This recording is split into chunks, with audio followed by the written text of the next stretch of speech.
Hello students, welcome to my channel. Students, आज हम करेंगे linear equation in two variables के most important questions, MCQ questions जो board के हिसाब से बहुत ज़्यादा इम्पॉर्टेंट हैं। तो let's start. So your first question is the solution of the equations x minus y is equal to 2 and x plus y is equal to 4 is। आपको यहाँ पे चार ऑप्शंस दिए हैं। इन चार ऑप्शन में से आपको बताना है कि इन इक्वेशंस का सोल्यूशन क्या है। तो उसके लिए मैंने क्या किया है, x minus y is equal to 2 और x plus y is equal to 4 लिया। इन दोनों को क्या कर दिया, मैंने ऐड किया, तो इससे बना 2x इज इक्वल टू 6। यहाँ से आपके पास x की वैल्यू आई है 3। जब आप ये x की वैल्यू सब्स्टिट्यूट करेंगे किसी भी इक्वेशन में, तब आपके पास y की वैल्यू आएगी 1। So your C option is the correct option, 3 and 1। जब हमारे पास x की वैल्यू 3 आई थी, तब हमारे पास दो ऑप्शन रह गए थे, 3 ये x की वैल्यू, ये भी 3 x की वैल्यू है। लेकिन अगर सिर्फ एक वैल्यू होती तो हमें y की वैल्यू निकालने की ज़रूरत ही नहीं पड़नी थी, हमें सिर्फ x की वैल्यू से ही पता लग जाना था। लेकिन यहाँ पे x की वैल्यूज 2 है, इसलिए हमें y निकालना पड़ा। तो हमें पता लग गया कि 3 and 1 है, तो C option is the correct option. Now second question is, for which values of a and b will be the following pairs of linear equations have infinitely many solution। ए और बी की क्या value हो सकती है जिसकी वजह से आपकी इक्वेशंस का जो सोल्यूशन है वो इनफाइनाइटली मैनी सोल्यूशन बने। तो उसके लिए आपके पास जो इक्वेशंस हैं x plus 2y is equal to 1 और a minus b x plus a plus b y is equal to a plus b minus 2।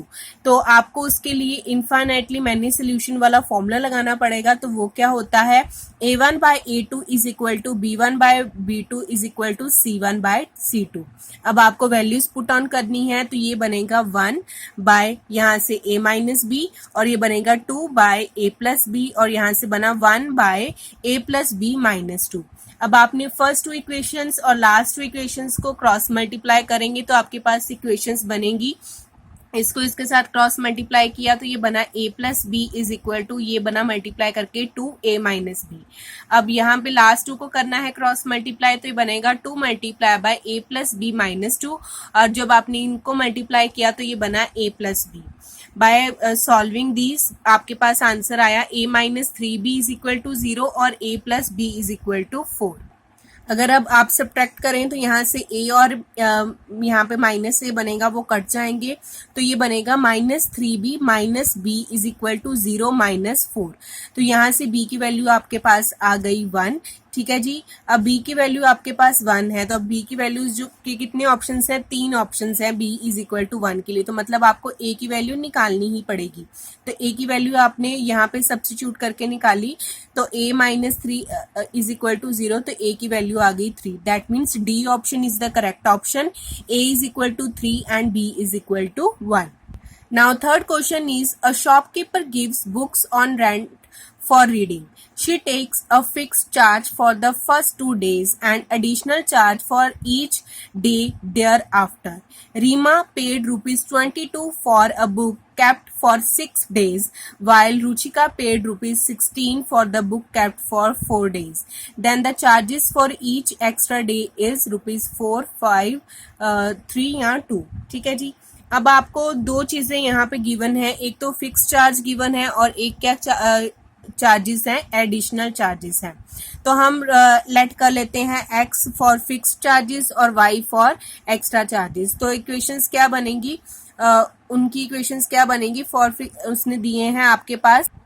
अब सीमा के पास टोटल डेज कितने हैं, 6 डेज हैं जी।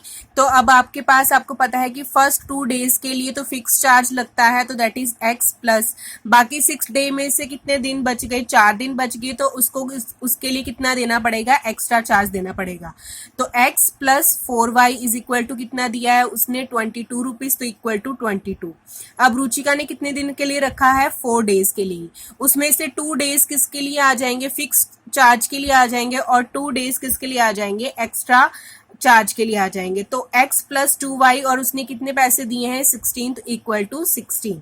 अब आपने इन दोनों को सब्ट्रैक्ट किया तो आपके पास आंसर आया 4y minus 2y is equal to 22 minus 16 करेंगे तो आपके पास आएगा आंसर 6। ठीक है जी। तो तो आपके पास y की वैल्यू आ गई 3 रुपीज। अब आपको सिर्फ y की वैल्यू ही चाहिए थी, क्योंकि उसने क्या पूछा था, then the charge for the each extra day. Extra day के लिए आपके पास वैल्यू क्या होनी चाहिए, मतलब y की वैल्यू निकालनी थी आपके पास, वो सीधा सीधा आ गई आपके पास 3 rupees. That means C option is the correct option, आगे निकालने की आपको जरूरत नहीं है। Now fourth question is the angles of a cyclic quadrilateral ABCD are angle A is equal to 3x plus 10 degree, angle B is equal to 5x, angle C is equal to x plus y, angle D is equal to 3x minus 10 degree. The value of x and y, आपकी x and y की values निकालनी है आपको। ये चार options आपके पास given है, तो आपको सॉल्व करने के लिए आपको पता है कि साइक्लिक क्वाड्रिलेटर है, तो सम ऑफ ऑपोजिट एंगल्स क्या होंगे जी, 180 degree. That means angle A plus angle C कितना होगा, 180 degree. Angle B plus angle D कितना होगा, 180 डिग्री। अब आपने वैल्यूज पुट ऑन की तो ये बना 3x plus 10 degree plus x plus y is equal to 180 degree. यहाँ से सॉल्व करके आया आपके पास 7x plus y is equal to 170 degree. जब आपने b प्लस डी लगाया तो आपके पास बना 5x plus 3y is equal to 190 degree. ठीक है जी, अब आप सॉल्व कर सकते हैं किसी भी मेथड के साथ। तो यहाँ पे सॉल्व करके आपके पास x की वैल्यू आ गई है जी 20 डिग्री। तो मैंने यहाँ पे देखा कि किसी ऑप्शन के साथ मैच कर रहा है इसकी वैल्यू, तो हाँ जी ए ऑप्शन के साथ मैच की value x is equal to 20 degree. तो that means your A option is the correct option. आपको y निकालने की जरूरत ही नहीं पड़ेगी, because it is the MCQ question. आपको वैल्यूज में निकालनी नहीं है, आपको जस्ट ऑप्शन टिक करना है। तो मुझे पता लग गया कि ए ऑप्शन करेक्ट है, तो आप वहीं पे आंसर छोड़ सकते हैं। Now fifth question is graphically the pair of equation 6x minus 3y plus 10 is equal to 0, 2x minus y plus 9 equal to 0 represent two lines which are, ये दोनों जो आपके पास equations given है ये graphically कौन सी lines को represent करती हैं, intersecting at exactly one point, intersecting at exactly 2 points, या consistent या फिर parallel lines।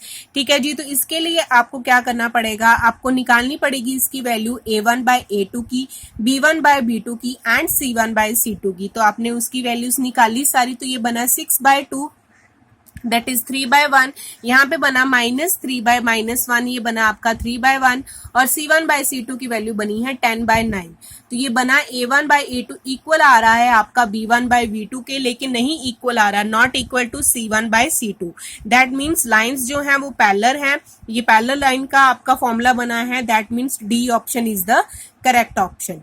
Now sixth question is the pair of equations x plus 2y minus 5 is equal to 0 and minus 3x minus 6y plus 15 is equal to 0 have a unique solution, exactly two solution, infinitely many solution या फिर no solution। तो इसके लिए भी आपको a1 by a2 की value निकाल के देखनी पड़ेगी, b1 by b2 की, c1 by c2 की। तो देखते हैं क्या वैल्यू बनती है। दैट इज यहाँ से बना आपके पास 1 by -3, यहाँ से बना 2 by -6 को सॉल्व करेंगे तो ये बनेगा 1 by -3, -5 और 15 को सॉल्व करेंगे तो ये बनेगा -1 by 3। तो तीनों वैल्यूज आपकी इक्वल आई हैं, that is a1 by a2 equal to b1 by b2 is equal to c1 by c2। That means it has infinitely many solution, so C option is the correct option. Now next seventh question is if a pair of linear equation is consistent then will be, अगर आपकी जो linear equations के pair हैं वो consistent होते हैं तब आपकी लाइंस क्या होंगी, पैरेलल होंगी, ऑलवेज कंसिस्टेंट होगी, या इंटरसेक्टिंग और कंसिस्टेंट होगी, या ऑलवेज इंटरसेक्टिंग होंगी। तो इसका आंसर है कि जब भी कंसिस्टेंट आपकी कोई भी लाइंस होती हैं तो वो C option is the correct option. या तो वो इंटरसेक्टिंग होगी या फिर वो क्या होंगी, कंसिस्टेंट लाइंस होंगी। ठीक है जी, तो C option is the correct option. Now eighth question is the pair of equations y is equal to 0 and y is equal to -7 has one solution, two solution, infinitely many solution या फिर no solution। अब y की value आपके पास है 0 और एक y की value है आपके पास -7। तो जब आप इसका ग्राफ बनाएंगे तो वो क्या बनेगी, पैरेलल लाइंस बनेंगी, क्योंकि दोनों ही आपको क्या गिवन है, y की वैल्यूज गिवन है। तो जब भी पैरेलल लाइंस बने तो आपको पता है कि उसका आंसर क्या होता है, नो सोल्यूशन।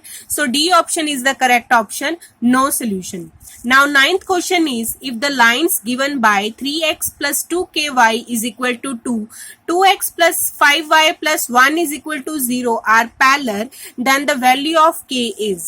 अब आपके पास पैरेलल लाइंस गिवन है तो आप पैरेलल लाइंस वाला फॉर्मूला लगाएंगे, that is a1 by a2 is equal to b1 by b2 is not equal to c1 by c2. अब वैल्यूज पुट ऑन किया आपने तो आपके पास बना 3 by 2 is equal to 2k by 5. That means k की value आपके पास बनी है जी 15 by 4.